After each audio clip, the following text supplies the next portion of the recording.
Why, hello folks. We're gonna be doing something a bit different today. I was thinking, because it's been bothering me a bit from time to time, so I might as well make a video talking about it. There is a site called Overframe, which I'm sure most of you people watching this video are familiar with, but there might be one or two people out there who don't know what Overframe is. But it's a site that you go to basically for help with builds and stuff like that. It's just a nice resource for just what weapons are good, what warframes are good, how are you supposed to build them, stuff like that. But they also have a tier list. And the Overframe tier list is based on user votes. So how different warframes, how weapons, melees, primaries, secondaries, companions, all that, how they are ranked in this tier list is based on user votes. And as such, some results can be a bit weird. Some results can be based on public opinion more so than like actual quality of the thing. Some ratings are kind of skewed based on what other sort of like content creators have said about some stuff, and then that's sort of like colored how other people view it. And some of it is also the bandwagon effect, where if something has started getting a bunch of negative votes, then other people are just going to join in and add more negative votes to it. And there are a couple of examples of that that are like really egregious. So I figured I was going to give my opinion. I'm gonna review I'm gonna review the Overframe tier lists and have a look at some of these ratings and see if, like, is this a resource people should use? Is this a good place to get your info about what's good or what isn't? And if anything, like, just a reminder for people to, like, you have a critical eye on everything you hear and see, and just don't necessarily take something for granted or just assume that it's true. So let's have a peek at this, shall we? So if you go to the Overframe website, this is the first thing you're met with, just showing you things that have been like just added to the game through various updates. Caliban and Hydroid Prime being the two latest things. But we're gonna jump into the tier list that they have for everything in the game, basically sorted by warframes, primary weapons, secondary weapons, melee weapons, archwing stuff, and companions. They also list the necromechs here among the warframes. So when you see this list, it's listed in like S tier, A tier, B tier, C tier, and D tier. Nothing is actually in the D tier right now. Nothing is considered useless, I guess. But if you go for the display here, you can also see sort of like how the voting breaks down. So, for example, since Sarin is considered the top-ranked warframe, she's considered the top-ranked warframe based on the overall score. But you can also see that she has more votes than all of the other warframes have. So she also is very popular by play rate. Otherwise, you can see like Wukong, for example, has a lot of votes. A lot of people play Wukong. But when we go to the actual tier list, Wukong is not S tier. Wukong ends up a bit lower down in A tier, because even though a lot of people use him, he's not voted like as high as some other warframes are. And then you have some other ones, like Caliban, who was just introduced to the game. He doesn't have a lot of votes yet, because not a lot of people have tried playing Caliban yet. So you'd have to take his vote with a grain of salt, because it's got like, it's a very small sample size. So even though Caliban is currently down here in the B tier, that could possibly change, like as more people try him out and play him. He also got hit with the thing that like some content creators, like just on day one of the new war, put out videos saying like, oh, Caliban is shit, basically without even trying to play him. And that gave people like a kind of bad first impression of the warframe. I don't know. I've put out my own videos about Caliban. He's actually really good. He's actually really good. And the people who think he's bad, they never even bothered to try to learn how to play him correctly, and then they thought he was bad or something. So, but you know, that's how it works. Everyone wants to be the first on the ball and plop down a video giving their impression about something without, you know, having time to do their proper research just because they want to be the first person making a video about it. And then you get these knee-jerk reactions that typically aren't all that accurate. But it's like the saying goes, a lie will travel 2 laps around the world while the truth is still busy tying its shoes. And there's some truth to that. So that's also unfortunate when it comes to these rankings. But let's take a look at these then. We have the S tier. These are considered the strongest Warframes in the game. The Void Rig, yeah, Void Rig should be up there because it's an absolute beast. Necromex in the missions you can use them in. What's egregious though is that Bone Widow is down here in B tier, and that's stupid because Bone Widow is honestly like it's. Yeah, the Void Rig is better, but it's not that much better. Bone Widow is also an absolute terror.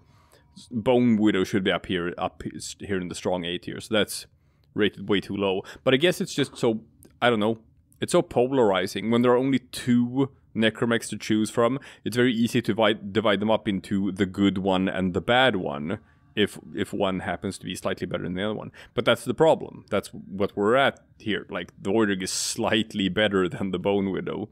So it should absolutely not be considered bad by any stretch of the imagination.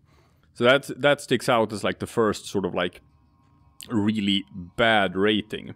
And if you look here on the number of votes as well, you can see that Bone Widow doesn't have a lot of votes. So it's like there's not a lot of people who have tried using the Bone Widow. And I get it. It's like the grind for a Necromech is real, and then the grind for maxing out the Necromech so you can use all the mod slots, it's also very real, and it can take you like 10 forma or something.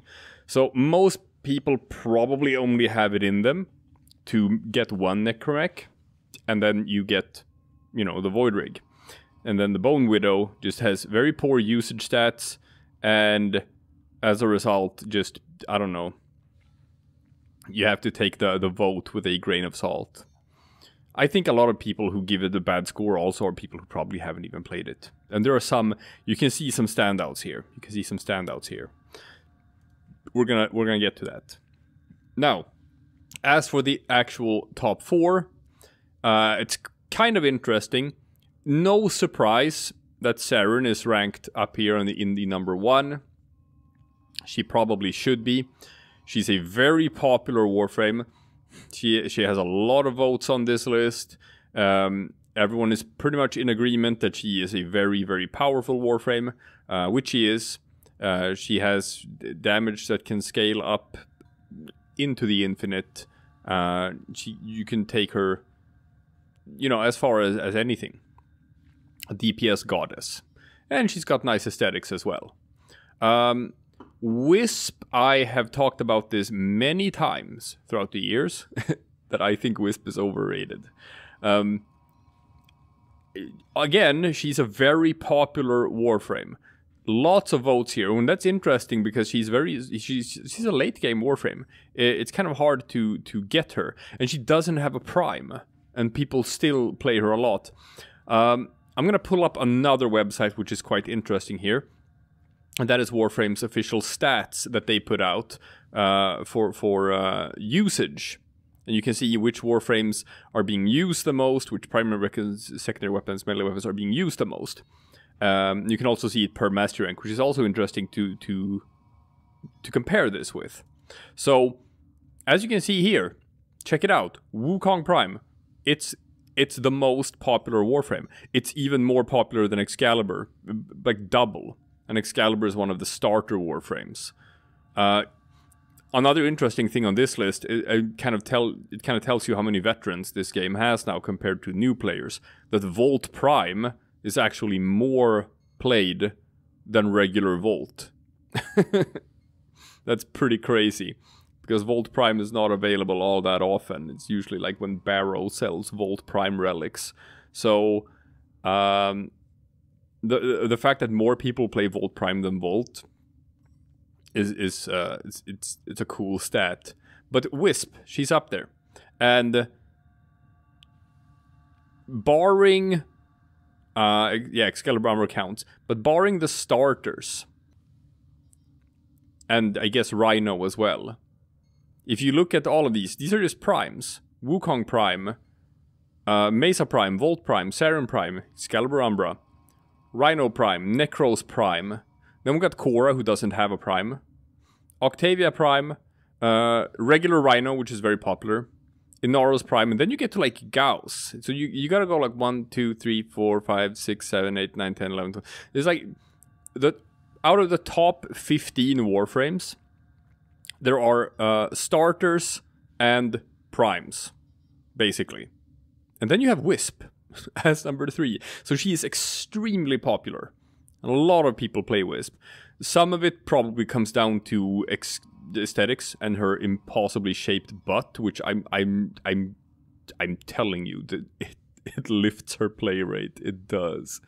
But other than that, it's just like she's considered very strong. She's considered very powerful. I don't think she is. I think she has one really good ability. That's her number 1. The motes. And her motes are one of the most powerful abilities that any Warframe in the game has. And just makes her super fun to play because they just buff everything. But that, you know, I see Wisp being used in stuff like relic missions when you want to just blaze through the mission as fast as possible. But if you look at like actual hard content, when you or like, I don't know, Steel Path and stuff like that, or long endurance missions, you don't see a lot of Wisps there. So I think Wisp is used for like regular star chart stuff and Fisher missions, and that because that's probably what people play the most. And for that sort of content, she's excellent because of her motes. But I don't think her other abilities are anything special. So I think she's probably pretty overrated here. And the fact that she's considered one of the best Warframes is probably more so just based on popularity. That she's a very popular Warframe. Same with Mesa, because Mesa, unlike many of the other strongest Warframes on the list, Mesa has a cap on how much damage she can do. There's a limit to how strong you can make her pistols, her regulators, and then she can't go above that. So you can't take Mesa into like level cap stuff or whatever, because you can't make her strong enough to do that. Other Warframes that are on this list, like Octavia or Saren, they have infinitely scaling damage, like damage that never stops scaling up. Mesa doesn't have that. So again, this comes down to popularity. Mesa is the second on the list in the number of votes that she's gotten. And from the Warframe usage stats, besides Wukong Prime, Mesa Prime is the most popular Prime Warframe to play. Mesa Prime is more popular than Saren Prime in play rate. So again, it's down to popularity. I don't think she should be S tier. I think she should be lower on the list. Octavia should be there. Octavia is violently powerful. I think she's a bit boring to play, but there's no denying that she's one of the strongest Warframes in the game. So Saren should be S tier. Octavia should be S tier. Voidrig should be S tier. Wisp and Mesa should be down in the A tier. They do not justify having the number 2 and number 3 slots on this list. But that's what happens when you have a tier list based on fan votes, right? You're gonna get some weirdness like this. Now, I'm not gonna go over everything in the list, so we can focus on just some sort of things that stand out as being kind of egregious. I like the fact that Wukong isn't in the S tier despite being the most popular Warframe. That means that people are pretty realistic about what Wukong can and can't do. And it's recognized that he's not actually one of the absolute strongest Warframes, but people just like playing Wukong anyway, because it's such a breeze. I find it interesting that Nova gets such a high score. I wouldn't have thought so, because if you look at actual play rates, Nova comes pretty far down. It's not that many people who play Nova. But for some reason, people think that Nova is one of the strongest Warframes. I don't know. That's a weird one. As for stuff in the A tier that probably should be up in the S tier, I'm gonna say Revenant is woefully underrated in this list. Revenant should be up there in the S tier. It's arguably the strongest Warframe in the game. Gauss, there's an actual argument for Gauss being up here as well. And on a very personal level, I actually consider Lavos to be very, very underrated. There's been, I don't know, it started back when he came out and there were people who made videos about him and they didn't understand his abilities at all. I'm not going to name names. You know who it is. And talking about how bad his abilities were. And it's like he can actually nuke entire rooms and he's just really strong. Super tanky. Super fun kit as well. And I still, to this day, see just content creators putting out videos talking about how they think Lavos is bad and no one should ever play Lavos. And I'm sure that's going to color people's opinion about him. If you look at him, like he doesn't have that high of a play rate, which is kind of weird because like nowadays he's not that hard to get. I understand that you need to be max rank with the Deimos, the Entrati family, the Syndicate and Deimos. I understand that you have to be max rank with them to get Lavos, but that's not the end of the world, just leveling up with that faction. But I think I think not that many people play him and not that many people have tried him out. But let's look at the bad ones, so to speak. The ones that are ranked as bad Warframes. Because the C tier, there are some standouts here. Okay? Now, Hydroid, he should be down here. A Hydroid should be down here because he kind of sucks. And if you look at the actual voting for Hydroid, I think he's probably got, yeah, he's got a lot of votes. So he's got a lot of play rate. And people still rank him as pretty bad. If you look at the usage stats, I think it's pretty fun if you look at per mastery rank. Hydroid is probably, it's kind of fun how many mastery rank 0 players have a Hydroid Prime, but that's because he was a you got him as a gift for watching TennoCon on Twitch. You just got Hydroid Prime, so a lot of new players got Hydroid Prime. Otherwise, it's just people who are like master rank 30 and whatever who are playing Hydroid Prime. But yeah, he should be down there because he's no good. So that's fine. And Yareli, you know, what can you say about Yareli that hasn't already been said? No, she's not great. You can actually get her as a fairly early game player. So she's just overvalued. But again, content creators made video after video talking about how much she sucks. Is she great? No. I rate her as probably around the same power level. Yeah, I made a roster review. I made a review where I rated every Warframe in the game. You can go and check it out. I'll put a link to it in the description. My opinion was that Yareli is not the worst Warframe in the game. She is the lowest voted one on this tier list. She shouldn't be down there. She's not the worst. She is probably bottom 5. I rated her at around the same power level as regular Excalibur, which is probably where she should be. Yeah, that's right, people. Excalibur, not that strong. That's the point. It's a starter. You're supposed to figure out that it's not the strongest and then move on from it to something else. That's intentional. But there is some other stuff here that's like insane. Why the hell is Nyx rated as one of the bottom 4 Warframes? And this comes down to like just fan voting in lower mastery ranks, I'm gonna say. Because Nyx, you can get her very early on. As soon as you can do invasion missions, you can farm for her. She's extremely easy to farm for. So a lot of people have a Nyx and have played Nyx, and so you can see she got a lot of votes. But But the thing about Nyx is that she has an ability kit that works excellent for really, really difficult content. Really high-level content. That's where she excels, and that's where she's super strong. When she can make herself immortal, and when she can strip enemies of all their defenses, stuff that actually matters there. But for lower level content, just normal star chart, normal quests, and Fisher missions, her abilities aren't really useful for playing those missions that are just about clearing them as fast as possible.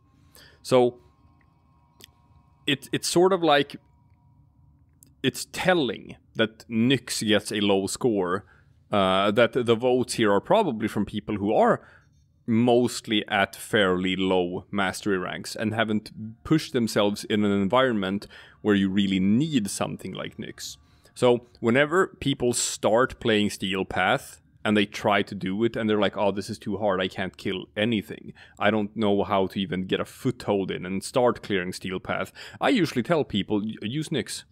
Just use Nyx if you want to do Steel Path, and you'll be surprised at what she can do in a high-level setting.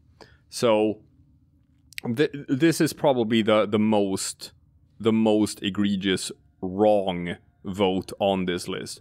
Nyx should be way higher on this list compared to something like Oberon. Why is Oberon even as high as he is? Why is Chroma as high as he is? Chroma at least had a use for doing Profit Taker runs back in the day, but now we have Necromex that can do anything Chroma can do. So no one really plays Chroma anymore. I don't know. Why is Trinity so high? That one baffles me. I have no idea why Trinity is rated this high, because she hasn't really been meta relevant in a very long time. That's a weird one for me. Then we get to our favorite punching bag, Grendel. And I have made video after video after video talking about how Grendel is extremely misunderstood. And now this one's interesting. This one's interesting because if you look at the votes, Grendel actually has a lot of votes. However, if you look at the usage stats for Warframes, I mean, besides stuff like Excalibur Prime, who no one plays or whatever, right? And regular Nyx, basically any Warframe that has a Prime, then the regular version is not gonna see a lot of play at all. But Grendel is up here. 0.49% of all Warframe players play Grendel. That's not a lot. Almost no one plays Grendel. And he is a nightmare to farm for. It takes forever. And it's really hard. First, you have to have played every node in the entire star chart to unlock arbitrations. Then you play arbitrations to get the keys for his missions. And then you have to play his missions where you have to play with a Warframe that can't use any mods. And it's pretty high-level missions. And that's super hard. I put out the video for how to farm Grendel super easy. You use Hildryn, and you infuse her with Chroma's elemental ward, specifically the lightning ward, and it's a cakewalk. It's the easiest thing in the world. You can have all of his, under an hour, you can do all of his missions in a single attempt, and then you'll have Grendel. So that's super easy. Go watch that video if you haven't watched that video. It's a good video, people. But my point here is, I'm gonna go out on a limb and say that most of the people who voted that Grendel is a bad Warframe have not played Grendel. This is based on other content creators making videos talking about how Grendel sucks, because they did when Grendel came out, just like they did with Caliban. And it's become a meme at this point. And since he's so hard to farm for, it never gets corrected. Everyone just assumes he's bad, so they don't take the time to go and farm for him, because they think, why should I waste my time farming Grendel? Grendel's bad anyway. And so this lie never gets corrected. The truth is Grendel is not bad at all. Grendel is actually really strong. He is a very good Warframe. He's a very powerful Warframe, and he's also pretty fun to pilot. But that never gets corrected. Because bandwagon effect. Now it's become a meme to give Grendel a bad score. So, Grendel should not be in the C tier. Grendel is not one of the worst Warframes in the game. In fact, he's up here. He's actually pretty good. Zephyr. Zephyr just got a rework. Zephyr is now actually very strong. It's a very powerful Warframe. Zephyr should be up here. But again, there's a meme about, I don't know, Zephyr being bad or just that's the impression people have about Zephyr. With some Warframes, when they get reworked, they spike in popularity. Wukong used to be one of the least played frames, and he used to be considered one of the worst frames. Then they reworked him, the rework was super popular, and now everyone loves Wukong. But they changed him quite a bit. Like, he didn't used to have the twin. They introduced that with the rework. Zephyr, maybe it was just that the rework wasn't impactful enough, that they didn't change functionality and stuff, so Zephyr kind of just still plays the same as she did before. So people didn't think the changes were large enough to give her like a new try or something. I don't know. Either way, Zephyr should be up here. Strong A tier. Banshee, I can understand why she's low. Because she is extremely fragile. She's a glass cannon. However, she does have an ability, her sonar, that can bypass the damage reduction of liches and Sisters of Parvos. So, if you're struggling with your level 5 lich and you just can't damage it, then bring Banshee. Bring Banshee, hit it with sonar, and then you can one-shot the lich. So, she has a very clear use. I guess she should be in the B tier then, because B tier is it's considered to be solid options for specific tasks, and that's exactly what she is. But if that's, you know, the case, then, I mean, in that case, Volt is overrated, because Volt is a specialist for a lot of different things. It can be a specialist for Sanctuary Onslaught, and it can be a specialist for Eidolon Hunts, and it can be a specialist for Fisher missions and like speedruns. But those are 3 different builds, and it's very hard to build a Volt to be good at everything at the same time. You probably can't do that.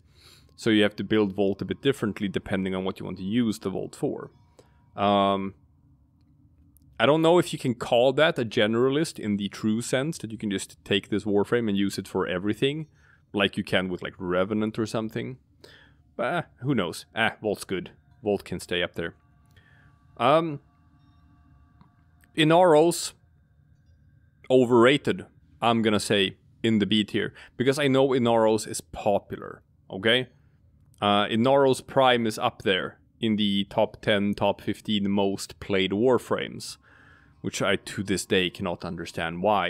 Yeah, he has a health bar. That's it, he has a health bar. Okay. There are other Warframes that are tankier than Inauros, who can also do other things as well. Hey, guess what? Lavos, he's tankier than Inauros, and he can also do other things.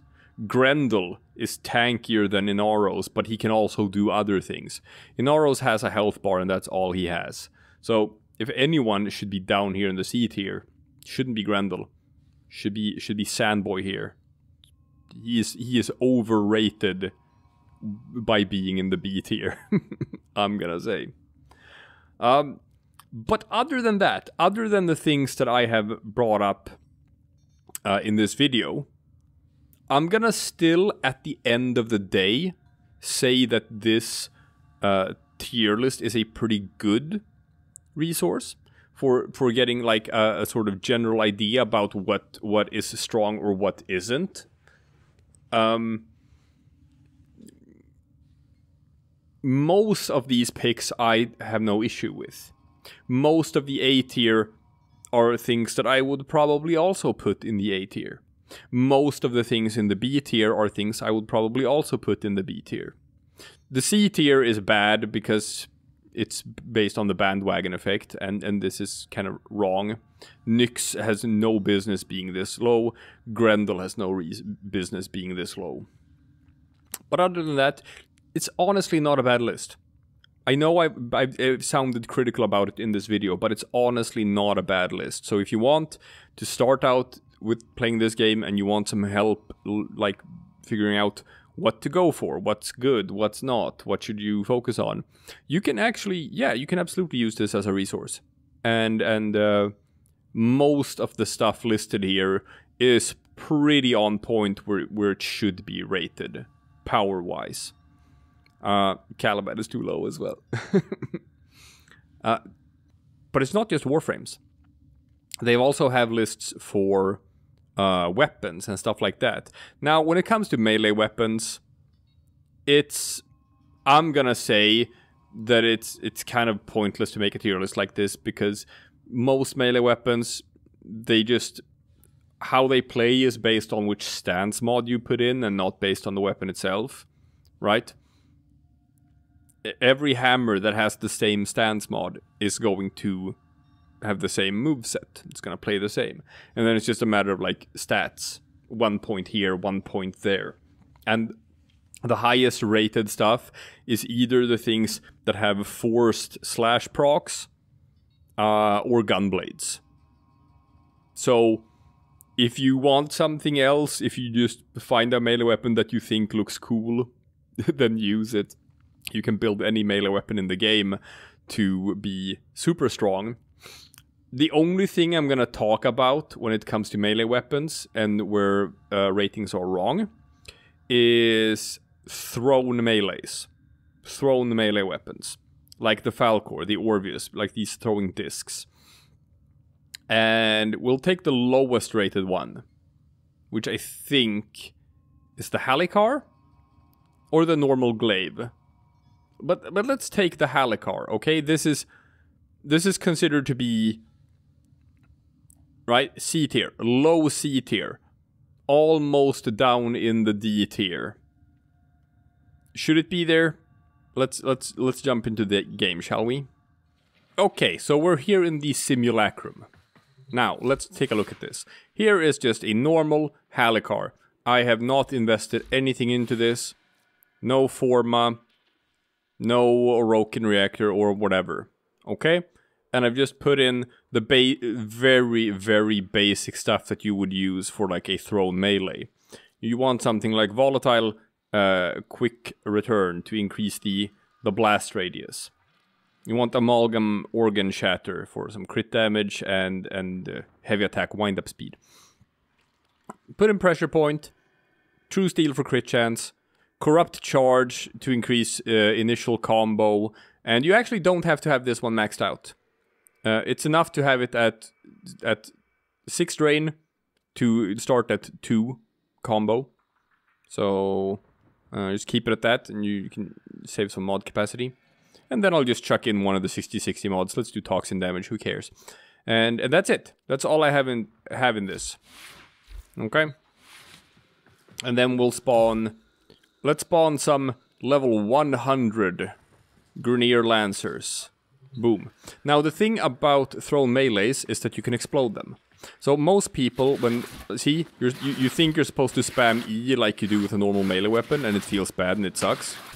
That's not how you're supposed to use your thrown melees. You're supposed to hold down the melee button and charge it up and then throw it. And if you click the heavy attack button while you throw it, boom, you explode, you detonate it.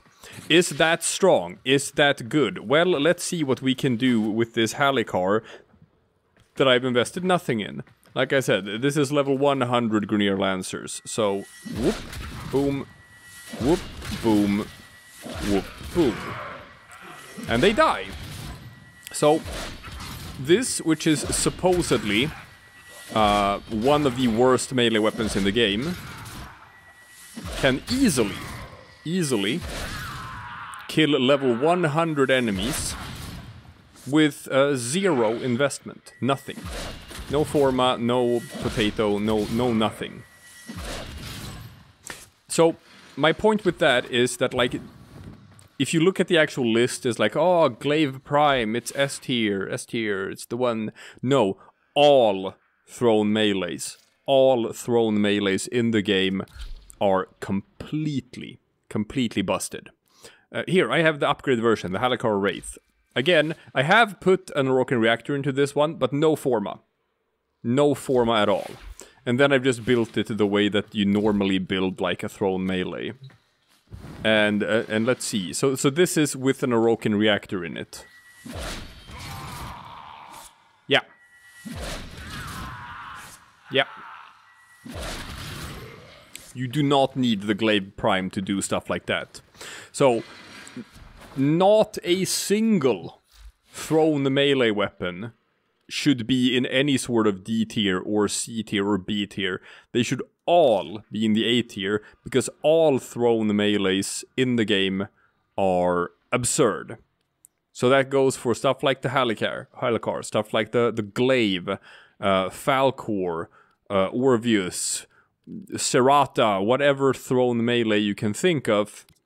It's gonna be stupid. It's gonna be absolutely stupid. Now, if we go to the primary weapons, you'll see that everything listed here in the S tier, with very few exceptions, are big explodey area of effect weapons, or AoE weapons. Kuvazar, big explosion. Proboscis Cernos, big explosion. Kuvabrama, big explosion.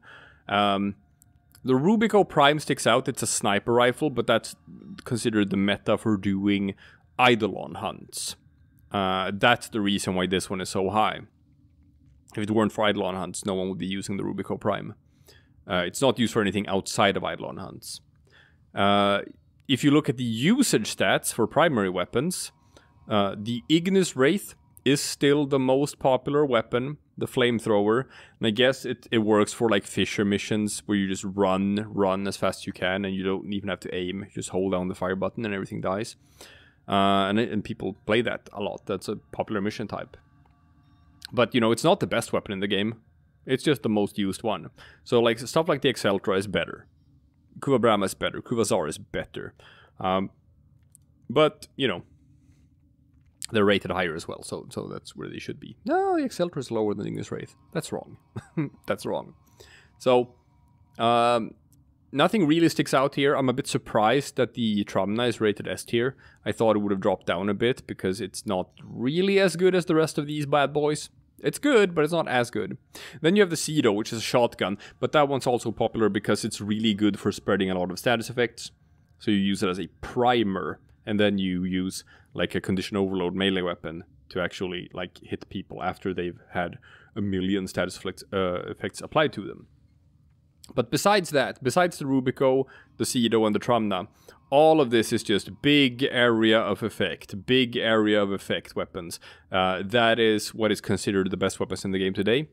For that reason, I actually think the Tenneth Tetra down here is underrated, because it is also an extremely strong, big, explodey weapon. That one should be up here in the S tier too. But yeah, if you look at like the lower ranked stuff here for the primaries, it's starter weapons and low master rank weapons, but other than that, it's just like sort of single target stuff, or just like normal assault rifles or crossbows or whatever. And it's like that's not how Warframe is played today. It's become such a fast game, with like huge hordes of enemies, and you need things that can just clear out an entire room in one shot. So the big explodey weapons are considered the best weapons, and that's probably accurate. That's probably a fair rating for what's needed from a weapon to be good in today's Warframe. So the primary list, I don't have any real issues with it. I think this is pretty much on the mark with very few exceptions. Big explodey, that's what you need. Now for secondaries, I don't know, they're in a bit of a dismal state. If you look at the Warframe usage stats for secondary weapons, you'll see that there is one secondary weapon that everyone uses. That's the Kuva Nukor still, and then everything else, which is sad. It got nerfed And what happened? It became more popular. If you look at the usage stats for 2020, you'll see that for secondaries, Kuva Nukor was still the most popular the year before, but not as. There were other stuff. People used the Catch Moon, the Tomb Finger. They were actually pretty used as well. And then the Piranha Prime, which always sticks in the usage stats for some reason. But 2020, 15% of all players used the Kuva Nukor. 2021, it got nerfed, and now 22% of all players are using the Kuva Nukor. It's so telling of how much better it is than everything else. And the other ones is like the Epitaph, that's used as a primer for spreading status effects. The Tenno Cycron is used as a primer for spreading status effects.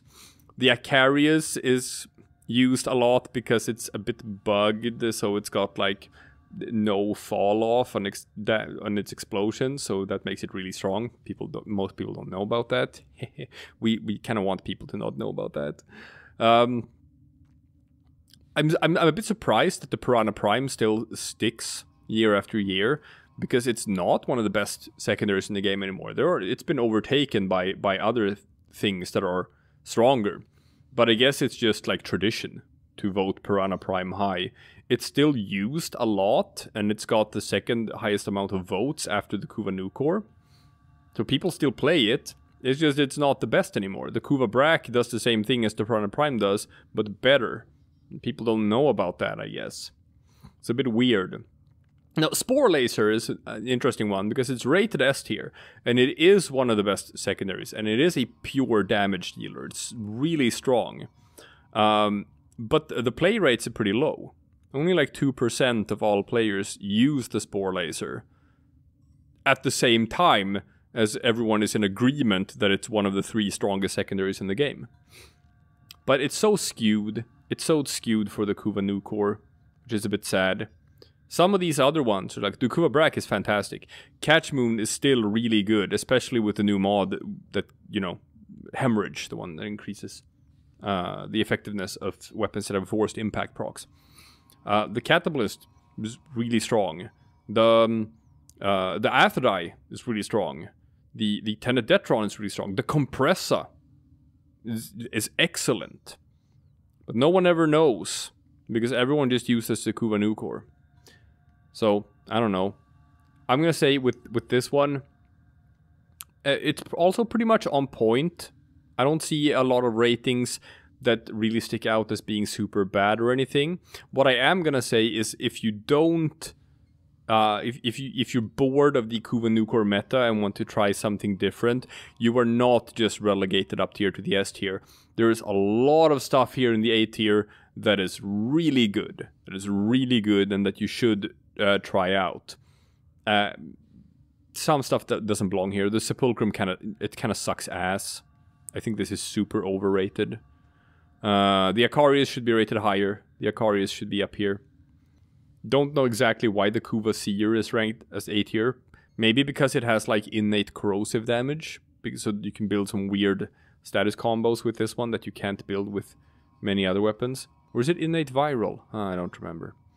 But anyway, Kuva Brak, fantastic. Catch Moon, fantastic. Catabolist, fantastic. Athrodite, fantastic. Tenedetron, fantastic. Zakti Prime, fantastic. Staticor, fantastic. Compressa, fantastic. Zymos, fantastic. There is a lot of really good weapons here in the A tier that I do recommend that you try out. Arcwing, no surprises here. Currently the Amesha is considered the best Arcwing because it's the only one that sort of makes you immortal, so it's the only one that you can use in Railjack missions. Otherwise you're just going to be gunned down immediately.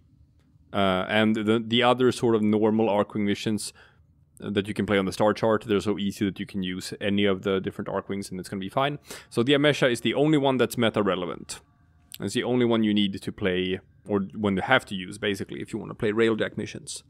Archguns, Mausolon, extremely strong. Imperator Vandal, extremely strong. Kuva Grattler and Kuva Ayanga, extremely strong. So they should be up there. I'm gonna say Fluctus has its use in Orfix missions, specifically, where the Fluctus is really good, because it can shoot through walls, but outside of Orfix missions, there's no real reason to use the Fluctus, but it has some meta relevance. And then everything besides the Fluctus, like this is the break-off point. Everything after the Kuvayanga is useless. It's just, there's no real use for any of it. Right? I guess the Prisma Veritux is fine because it's like the best arch melee, but no one cares about arch melee. Yeah. So, just use the Prisma Veritux, the Amesha, and then one of these 4 weapons, and you'll be fine. That's it. That's all you gotta know about Archwing. Now, Companion, this is great. S tier is completely correct. Smita Kavat for more resource drops. Panzervalpaphyla because it's a Sarin. It spreads spores on enemies. It's like a mini Sarin that runs around with you, and it's immortal. Verglass, it's one specific Sentinel weapon. You get it when you build a Nautilus. So you farm Railjack missions to get the Nautilus. When you build the Nautilus, you get the Verglass. The Verglass is different from all other Sentinel weapons because it's built differently. It has different damage scaling. It's a Glaxion. That's what it is. It's a Glaxion, but in Sentinel weapon form. So it can actually kill things. If you put the Verglass in your Sentinel will start killing things. Crazy, right?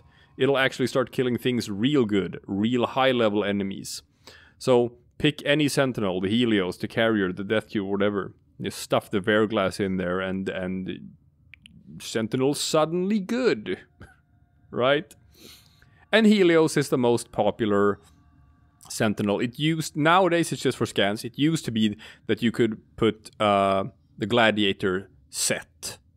The Gladiator set mods in the Helios, and then it would give you a buff to your Warframe as well. That doesn't work anymore. They nerfed that. They patched that out.